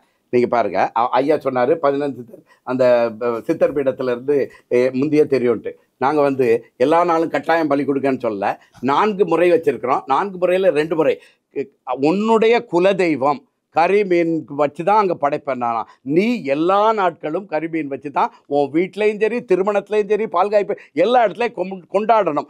எப்போ உன் குலதெய்வம் என்னங்கிறதோ அதே. உன்னுடைய குலதெய்வத்தில் நீ அந்த சைவ அந்த கரிமுறை எல்லாம் வைக்கலைன்னா, அதாவது விலங்குகளை பலியிட்டு இல்லைன்னா அது தருமுறைன்ட்டு இருக்குது. காய்கறிகளை மட்டும் படைக்கிறது. காய்கறிகளையும் 2க்கும் உயிர் இருக்கிறது, 2க்கும் வலி இருக்கிறது, 2க்கும் உணர்வு இருக்கிறது. காய்கறிகளுக்கும் உணர்வு இருக்கிறது, வலி இருக்கிறது, விலங்குகளுக்கும் இருக்குதுன்னு சொல்றதுதான் சித்தர் நெறி. அப்ப தர்கால என்னைக்குனாலும் சாப்பிடலாம் இல்லையா? எல்லா தர்கா இப்ப தர்கா வழிமுறைப்படி என்னைக்குனாலும் கறி சாப்பிடலாம், கட்டாயமா சாப்பிடலாம். டிபேட் முடிஞ்சு இல்ல, டிபேட் முடியல. நன்றிங்க, உங்களுக்கு கருத்து நன்றிங்க. நான் சொல்றேன், சொல்றேன். அதாவது இப்ப ஏர்வாடி தர்காவிலையோ நாகூர் தர்காவிலையோ எல்லா நாளும் கொண்டாடுறதுல ஒன்றும் பிரச்சனை இல்லை. ஏன்னா மீனாட்சி அம்மன் கோயிலுக்கு எப்போ வேணாலும் போகலாம், எப்போ வேணாலும் கும்பிடலாம். நம்ம பாண்டிமுனீஸ்வரர் கோயிலுக்கு எப்போ வேணாலும் கும்பிடலாம். ஆனா அங்க மேல அந்த காசி விஸ்வநாதர் கோயிலுக்கு போறதுக்கு தடை இருக்கிறது.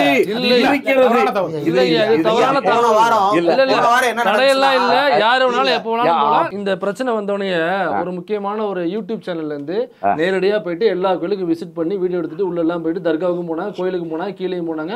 இதான் நிலவரம். இங்க எந்த பிரச்சனையும் இல்ல, மக்கள் கிட்டயோ இங்கேயே எந்த பிரச்சனை இல்ல. நான் முடிச்சிடுறேங்க. வெளியில இருந்து வர்ற கும்பல்கள் தான் இங்க பிரச்சனை பண்ணுது அப்படிங்கறது அந்த யூடியூப் சேனல்ல ஒரு 4 நாட்களுக்கு முன்னாடி ஒரு நிமிஷம் அறக்கழகம் போய் எடுத்திருக்கேன். ஐயா நான் முடிச்சிடறேங்கய்யா. அப்ப 4 நாளைக்கு முன்னாடி வரைக்கும் கேமராவோடய ஒருத்தர் உள்ள போய் அங்க உள்ள ஐயருக்கு அங்க உள்ள அர்ச்சகர்கள்ட்ட இங்க எல்லாம் பேட்டி எடுக்கிறதுக்கு போயிருக்காங்கன்னா நீங்க எப்படி அனுமதி இல்லைன்னு சொல்லுவீங்க? இல்லங்க, இது வந்து அந்த சமூக நல்லிணக்கம் வரணும். ஒரு ஒரு ஒரு உணர்வு பூர்வமாக மக்கள் இருக்கிறாங்க. இதெல்லாம் அந்த இடத்த எல்லாத்தையும் மொத்தமா படம் எடுத்து போடுறதுங்கிறது மக்களை ஒரு சகஜ நிலைக்கு, இயல்பு நிலைக்கு திரும்புறதுக்கு உதவி செய்யணுங்கிறதுனால அவங்க போலீஸ் பெர்மிஷன் கொடுத்துட்டாங்க. ஐயா அது போலீஸ் இல்ல, நீங்க தவறான தகவல். ஐயா நீங்க என்னங்க எனக்கே பூஜை அடிக்கிறீங்களே நீங்க? ஐயா ஒண்ணும் இல்ல, போயிட்டு வந்தவர் என்னுடைய நண்பரு, போலீஸ் பெர்மிஷன் எல்லாம் கிடையாது, எப்ப வேணாலும் போலான்னு தான் அந்த வீடியோல சொல்றாரு. நீங்க வாங்க, இதுக்கு அனுமதி மறுக்கப்படல, நான் போறேன் பாருங்க, நீங்க எப்ப வேணாலும் வரலான்னு தான் வீடியோ எடுத்து போட்டிருக்காரு. கோர்ட்லயே சொல்லிருக்கு கவர்மெண்ட், மேல போய் சாமி கும்பிட எந்த தடையும் இல்லை. இல்ல, அதுதான் செயல்படுத்தலங்கிறது தான். அதுக்கு தான் வீடியோ எடுத்து போட்டிருக்காரு. யாரு வேணாலும் போலாம்னு பிரச்சனை. நான் ஒன்னு சொல்றேன், அது விநாயகர் ஊர்வலத்தை வந்து திட்டமிட்டு வந்து பொது பாதைகள்ல போறதுக்கு பதிலாக மசூதி இருக்கிற பாதை வழியாக போய் அங்க போய் நான் மேல அடிப்போம்னு சொல்றது இந்துக்கள் அல்ல. இல்ல, இருங்க உண்மைதான். வாதிகள் வேற, இந்துக்கள் வேற. உண்மைதான். ஓட்சே இந்துத்துவவாதி. இங்க போராடுறவங்க திருப்பரங்குன்றத்துல கூட ஒரு இந்து கூட இந்த தர்காவுக்கு எதிராக பேசல. இல்ல, போராடுறவங்க யாருன்னா இந்துத்துவவாதிக்கு அந்த அமைப்பு சார்ந்தவங்க, அந்த பிஜேபி பின்புலம் கொண்டவங்க. காரைக்குடியில இருந்து எச் ராஜா வர்றாரு, வெளியூர்ல இருந்து ஆளுகளை கொண்டு வந்து இறக்குமதி பண்ணி தான் இந்த குழப்பத்தை விளைவிக்கிறாங்களே தவிர உள்ளூர் மக்களுக்குள்ள யாராவது ஒருவர் கூட பக்தர்கள் முழுக்க நான் ஏற்றுக்கொள்கிறேன். அந்த அங்க உள்ள இருக்கிறவங்க நான் தான் சொன்னேன், இந்துக்கள் வந்து தர்காவுக்கும் நான் கந்தூரியிலே பங்கெடுத்துக்கிட்டாங்க, இஸ்லாமியர்கள் நன்கொடை கொடுக்கிறார்கள். அப்படி இயல்பா இருக்கிறது தான்.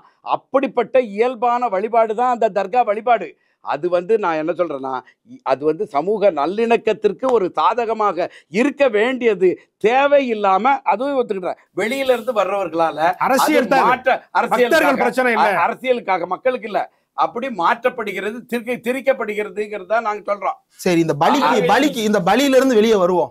பலி கொடுக்கறத நம்ம பேசி முடிச்சாச்சு. ஒரே ஒரு கேள்விங்கயா, நம்ம வழிபாடு அப்படின்றத வந்து இப்ப நம்ம கோயில்ல வழிபடுவோம், சிவராத்திரி என்ன வழிபாடா இருந்தாலும் முருகனுக்கு அரோகரா. இப்ப நான்லாம் சின்ன வயசுல பால் குடம் எடுப்பேன். எங்க ஊர்ல எங்க கோயில்ல பால் குடம் எடுக்கிறதுல என்ன அடிக்க ஆளே கிடையாது. ஏன்னா எடுத்தா ஆளா கோயில்ல கொண்டு போய் முருகன் முன்னாடி வைக்கிறது நானா தான் இருப்பேன். அப்படி போய் அந்த அளவுக்கு வெறியோட, ஒரு பக்தி வெறியோட அப்படி போவோம். நல்லது. நம்ம என்ன முழக்கம் போடுவோம்? முருகனுக்கு அரோகரா, கந்தனுக்கு அரோகரா, வேலனுக்கு. பக்தி வெறி கிடையாது, பக்தி நெறி. தவறான வார்த்தை. என்னை வெறிப்படுத்தி சரி நல்லதா. இப்ப அதாவது அந்த ஒரு இது இருக்கு. ஏங்க வெறிங்கிறது தமிழ்ல ஒரு தவறான வார்த்தை இல்ல. ஐயா புரிஞ்சு இதுக்கு ஒரு வெறியாட்டம்ங்கிறது தூய தமிழ் சொல், முருக வழிபாடு. அப்புறம் எங்க ஊர் எங்க கோயிலே ஆறாம் திருவிழான்னு நடக்கும். அந்த ஆறாம் திருவிழா என்னன்னா மதுரையில சமணர்களுக்கும் சைவர்களுக்கும் ஒரு சண்டை நடந்துச்சு. அனல்வாதம் புனல்வாதம். அதுல சைவர்கள் ஜெயிச்சு சமணர்களை கடவுளை ஏத்துவாங்க. இதையே எங்க கோயில்ல ஒரு திருவிழாவா நடக்கும். ஒரு குரூப் வந்து 63 பேர் நாயன்மார் வேஷம் போடுவோம், ஃபுல்லா திருநீர்லாம் அப்பிட்டு. ஒரு குரூப் காக்கா வேஷம்னு சொல்லுவாங்க, அது சமணர் வேஷம். அப்ப கடைசியில வாதத்துல தோக்கடிச்சு சமணர்களை கடவுளை ஏத்துறதுதான் நடைமுறை. இப்ப இந்த ப்ராசஸ் போகும்போது என்ன சொல்லுவோம், அருணாச்சலம் அருணாச்சலம் அப்படின்னு சொல்லிட்டு ஆமா பாடிக்கிட்டு போவோம், தேவாரம் திருவாசகம் பாடுவோம் போவோம். ஆனா நாங்க ஒரு நாளும் கோயிலுக்குள்ள பாரத் மாதா கி ஜெய கேட்டது சொன்னது அது தவறுதான். அது தவறு இல்லைங்க ஐயா, தவறு. ஜெயிக்காங்க இடம் இல்லை. ஐயா இங்க வரீங்கயா. இப்ப வந்து பிரச்சனையை கிளப்புறது இந்து முன்னணி அப்படிங்கறது நீங்க ஒத்துக்கிறீங்களா? ஆமா, பிரச்சனை கிளப்புறது அவங்க தானே. ஆமா ஆமா. சரி, அப்ப அவங்க கிளப்புற பிரச்சனை ஏன் நீங்க இப்படி சப்ப கட்டு இல்லைங்க? நான் அது சப்போர்ட் கேட்டலங்க. அது சப்போர்ட் கேட்டல. இல்ல ஐயா, நான் தவறு சொல்லல. ஐயா வந்து எல்லாத்தையும் கரெக்டா பேசுறாரு. ஆனா சொல்றவர் என்ன கேக்குறா, நீங்க வந்து மேல காசி விஸ்வநாதர் கோயிலுக்கு அலோவ் பண்ணலன்னு ஒண்ணு சொல்றாரு. அது தவறானது. ரெண்டாவது காசி விஸ்வநாதர் கோயிலுக்கு அலோவ் பண்ணாதனால தர்காவுக்கு அலோவ் பண்ண கூடாது அப்படிங்கிற மாதிரி சொல்றாரு. அங்க மட்டும் ஏன் அடிக்கடி போறாங்க அப்படிங்கிறாரு. ரெண்டுமே வந்து ஆக்சுவலி இது வந்து நீங்க காசி விஸ்வநாதர் கோயில் என்ன சொல்றேன், நல்லிணக்கம் வரக்கூடிய ஒரு இடத்துல தேவையில்லாம பிரச்சனை. அரசியல் முழக்கம் அதுக்கு ஒரு இல்ல காசி விஸ்வநாதர் கோயிலுக்குள்ள அளவே பண்ணலனாலும் அது நீங்க கோர்ட்டுக்கு போலாம், அறநிலைத்துறை கேட்கலாம். தர்கால போய் கேட்க கூடாது. போய் கேட்கல, தர்கால போய் கேட்கல. தர்கா ஐயா இல்ல இல்லங்கயா, அனுமதி இருக்கிறது, எல்லாருமே போகலாம். இதுக்கு பதில் சொல்லுங்க. காவல்துறை அதுக்குதான் வீடியோவே எடுத்து போட்டுருக்காங்க. திடீர்னு அங்க அந்த ராஜபாளையத்துல இருந்து வர்றவரு எதற்காக திடீர்னு நிறுத்துறாங்க?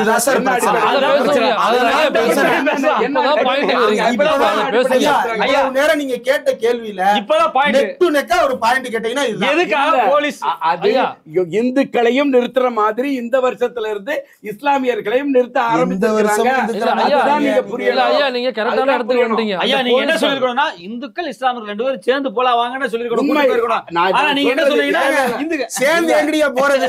தர்கா ஒரு பக்கெட்டுக்கு இருக்கு, வேற பக்கெட் இருக்கு, சேர்ந்து போறாங்க. நான் சொல்லல, நான் அப்படி மாத்தாதீங்க. அதாவது ஒரே ஒரு பஞ்ச் மறந்துடுவேன், ஒரே பஞ்ச் மட்டும் போட்டுக்கிறேன். 2 பேரும் சேர்ந்து போனா நீ தர்காவுக்கு பள்ளிவாசலுக்கு போலாம், 2 பேரும் சேர்ந்து கோயிலுக்குள்ள அனுமதி இல்லைன்னு விஜய்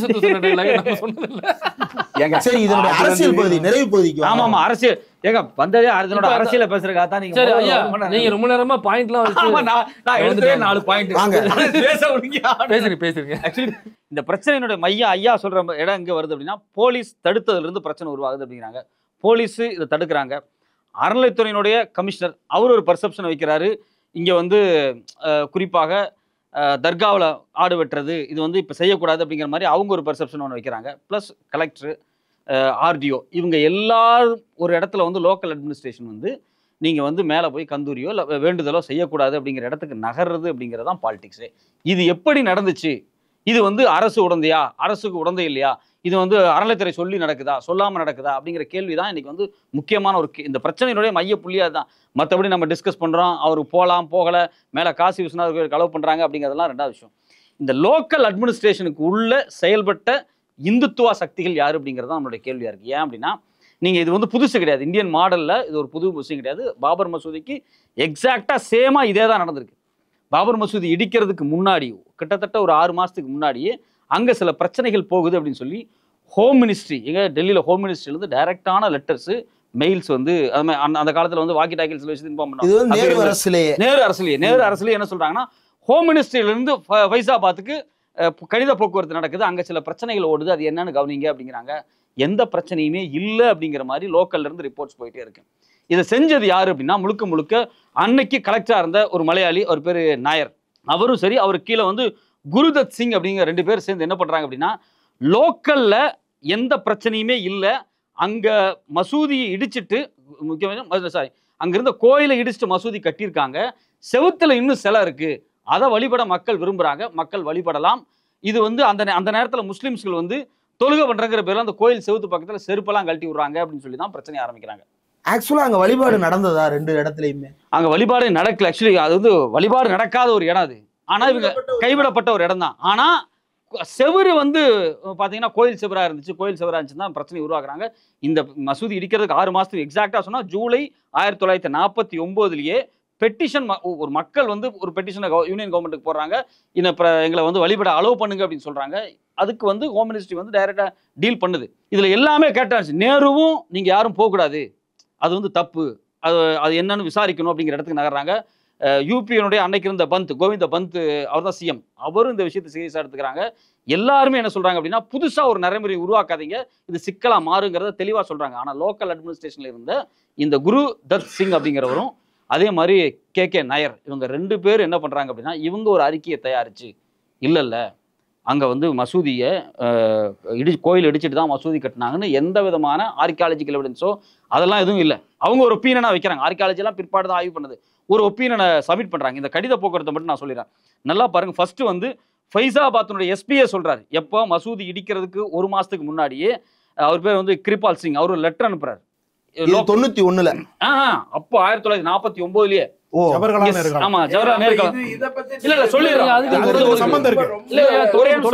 அவரே ஒப்பிடுறாரு. இந்த ஒப்பீட மட்டும் சொல்லிடுறேன். அவர் லெட்டர் அனுப்புறாரு, உள்ள சிக்கலா இருக்கு பாத்துக்குங்க அப்படின்னு சொல்றாரு.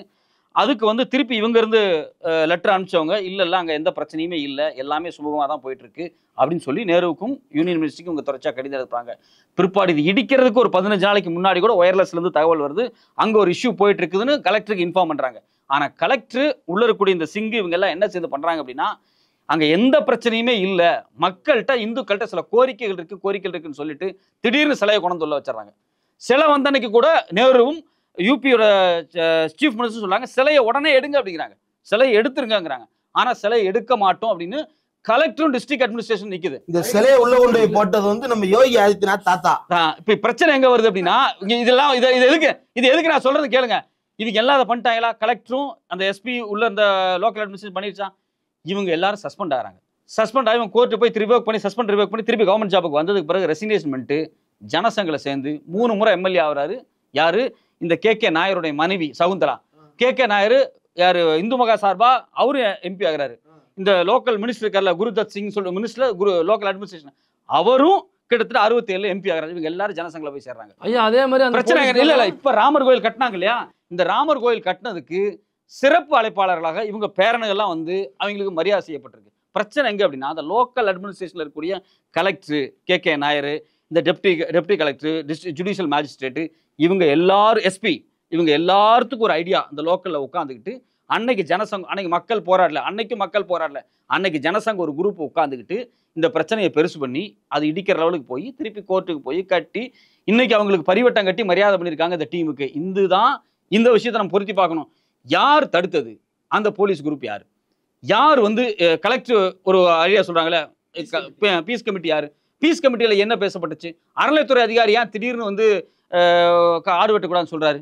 அவர் எங்கிருந்து வர்றாரு? இவங்க எல்லாம் யாருன்னு கவர்மெண்ட் விசாரிச்சதுன்னா நாம இன்னொரு அயோத்தியை உருவாக்காம தடுக்க முடியும். அப்படி இல்லைன்னாக்கா இந்த பீஸ் கமிட்டியில் இந்த போலீஸ், இந்த கலெக்டர், இந்த ஜுடிஷியல் உள்ளவங்க இவங்க இதே மாதிரி ஒரு 2 தலைமுறைக்கு அப்புறம் இவங்களுடைய பேரன்களுக்கு பரிவட்டம் கட்டுற அறநிலையத்துறை அதிகாரி போய் சொல்றாருல்ல ஆடு வெட்டக்கூடாது பீஸ் கமிட்டில பேசுறாருல்ல, அவருக்கு முதல்ல அது உரிமையே கிடையாது. வக்ஃபுக்கு சொந்தமான இடம், தர்காவுக்கு சொந்தமான ஒரு இடம், அந்த இடத்துல வெட்டுறது அது வந்து பிரைவேட் ப்ராப்பர்ட்டி. அந்த பிரைவேட் ப்ராப்பர்ட்டில அவன் என்னமும் பண்ணுவான், உனக்கும் அதுக்கும் சம்மந்தமே கிடையாது. அந்த பிரைவேட் ப்ராப்பர்ட்டியில மக்கள் விரோத செயல் நடக்குது நீங்க சொன்னது போல, அல்லது வந்து இந்து கோயிலுக்கு விரோதமான ஒன்றை சதித்திட்டம் திட்டுகிறார்கள், ஒரு கான்ஸ்பிரசி ஆங்கிள் உள்ள இல்லாத வரைக்கும் நீ அங்க உள்ள போய் பேசுவதற்கான இடமே இல்லை. அப்ப இந்த பீஸ் கமிட்டி முதல்ல எதுக்கு போட்டாங்கன்னே புரியல. அப்ப வேண்டும் என்றே ஒரு சிக்கல் வந்து உருவாக்கப்பட்டு அந்த இடத்துல வந்து இது நடக்கிறதா அப்படின்னா, அரசு இப்ப வந்து நீங்க சொல்றது படி பார்த்தா இன்டெலிஜென்ஸே சொல்லுது. ஆமா ஹோம் மினிஸ்டர் சொல்றாங்க அயோத்திக்கு கலவரம் நடக்க போகுதா இன்டெலிஜென்ஸ் சொல்லுது.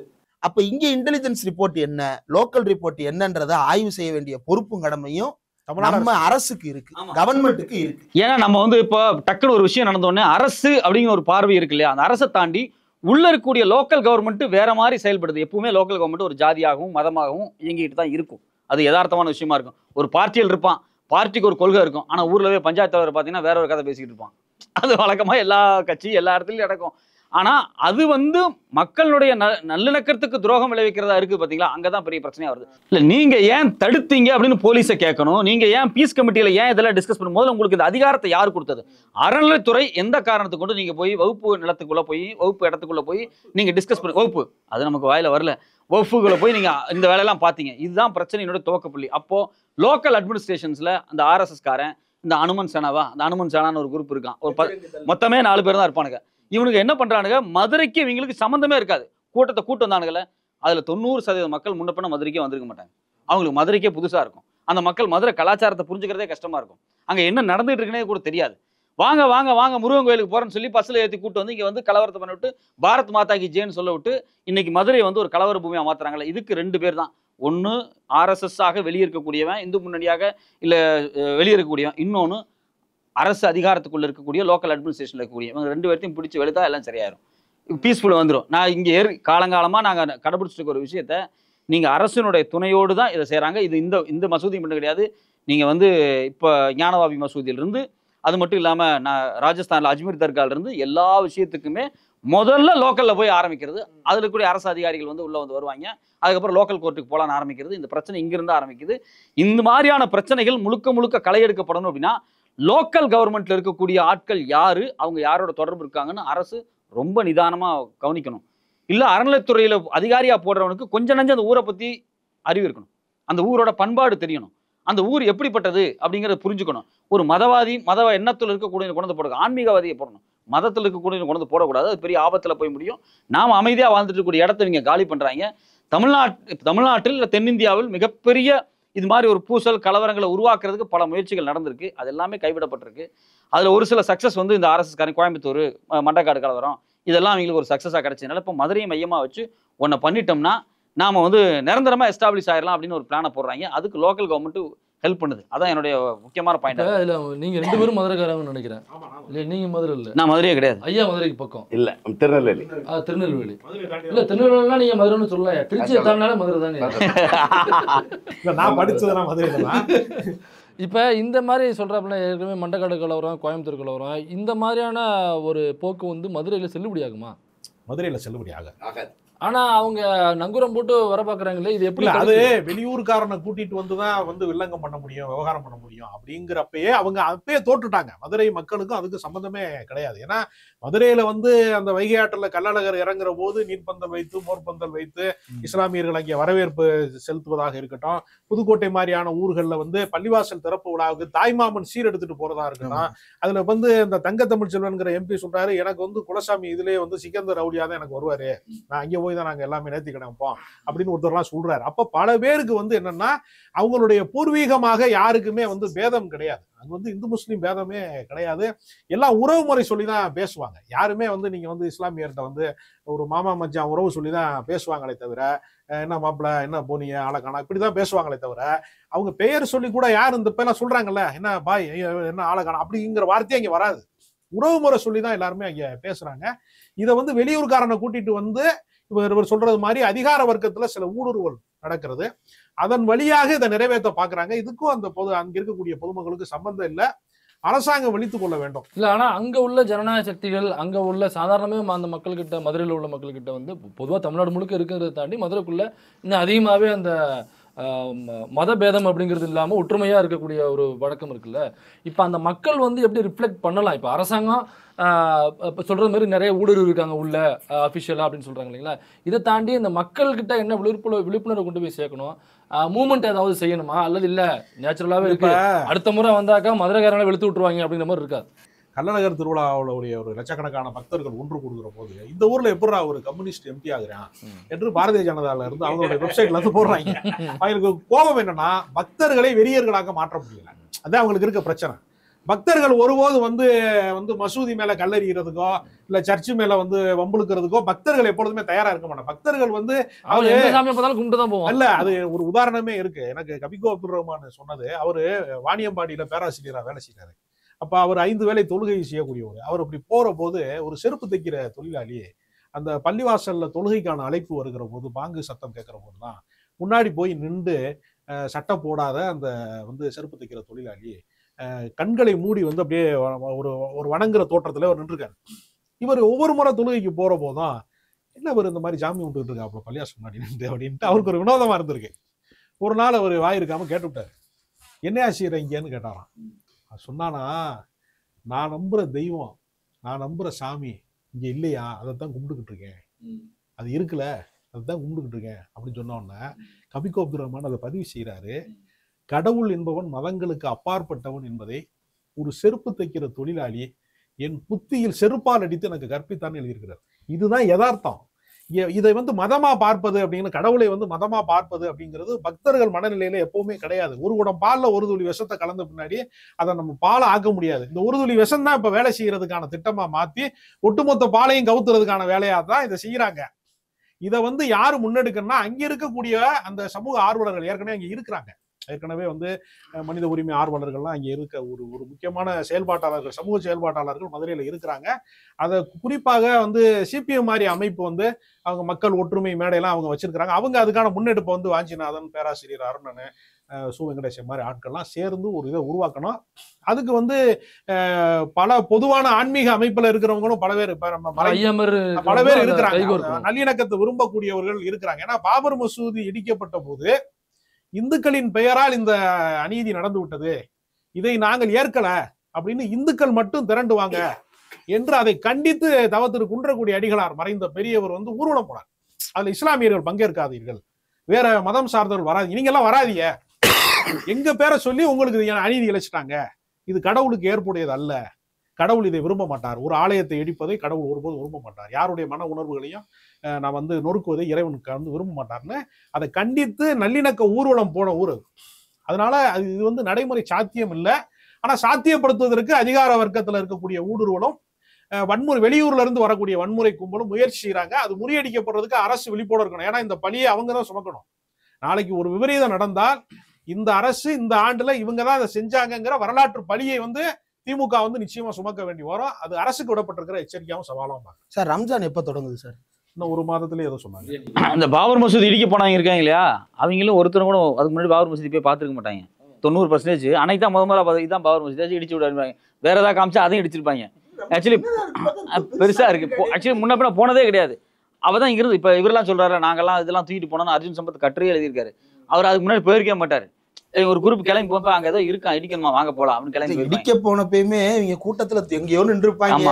தூரத்துல நம்மால ஏறிட்டாண்டா மேல அதே பேட்டர்ன் இங்க பண்றாங்க. முன்ன பின்ன நீ திருக்க அதுல எவ்வளவு பேர் முருகனை கும்புறான கூட தெரியாது. அர்ஜுன் சம்பத்லாம் கூட சேர்க்க மாட்டாங்க. அந்த பொதுமக்களா ஒரு பொதுமக்களாவே தன்னெழுச்சியாவே இதுக்குன்ட்டு வருவாங்க.